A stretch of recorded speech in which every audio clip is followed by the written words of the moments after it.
তো আজকে আমরা দেখব রাস্তার মধ্যে বিভিন্ন লোক কেমনভাবে রাস্তা পার হয়। প্রথম হচ্ছে নর্মাল পার্সন। এরা কি করে বাঁ দিক ডান দিক দেখে ভালো করে দেখে শুনে তারপর রাস্তা পার হয়। দ্বিতীয় হচ্ছে টালমার্কা লোক। এরা সাধারণত একদিকে রাস্তা দেখে, অন্যদিক দেখে না, নিয়ে রাস্তা পার হয়। অ্যাক্সিডেন্ট হয়ে যায় এর জন্য এটাই যা। তবে এরা কোনো সময় দুদিক দেখবে না, একদিক দেখেই পার হবে টালের মতো। তারপর হচ্ছে কিছু মানুষ নিজেকে হনু মনে করে, সে সমস্ত পাবলিক ডন মনে করে নিজেকে।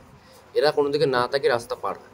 হ্যাঁ, একদম এদের দেখে নেমে চাপড়াতে ইচ্ছা করে। তারপর হচ্ছে ব্রেক ড্যান্স দেওয়া পাবলিক। এরা রাস্তা পার আগে একবার এগোবে একবার পিছবে, একবার এগোবে একবার পিছবে, মানে বুঝতে পারবে না কী করে রাস্তা পার হবে। এদের দেখুন একটু বিরক্ত লাগে, এটাই যা। গাল দিতেও ইচ্ছা করে।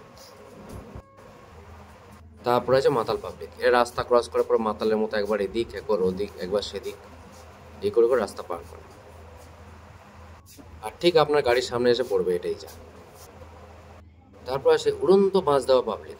এরা প্রথমে আস্তে আস্তে যাবে, যেই দেখবেন আপনি গাড়ির বেগ বাড়িয়ে দিয়েছেন, সে নিজের বেগও বাড়িয়ে দেবে, সঙ্গে সঙ্গে আপনার গাড়ির উপর ঝাঁপিয়ে পড়বে। তারপরে আছে ফ্ল্যাশের মতো পাবলিক, মানে টার্গেট নেবে যে তাড়াতাড়ি বেরোবো, রাস্তা পার করবো, নিয়ে জোরে দৌড়ে পালিয়ে যাবে, রাস্তা পার করে দেবে। তারপরে আছে খাম্বা টাইপের পাবলিক। এরা হচ্ছে খাম্বা, মানে হঠাৎ করে দাঁড়িয়ে যাবে রাস্তার পুরো মাঝখানে, পুরো মাঝামাঝি দাঁড়িয়ে যাবে, এটাই যা। আপনি অবশ্য গাড়ির গতিবেগ কম রাখলে সাইড দিয়ে পাশ কাটিয়ে যেতে পারবেন, কোনো অসুবিধা হবে না এতে। তবে এরা হঠাৎ করে দাঁড়িয়ে যায় বলে মাঝ রাস্তায়, তাই এদেরকে খাম্বা পাবলিকও বলা হয় আর কি। তো যাই হোক, এই ছিল বিভিন্ন রকম পাবলিক যারা রাস্তা পার করে এইভাবে।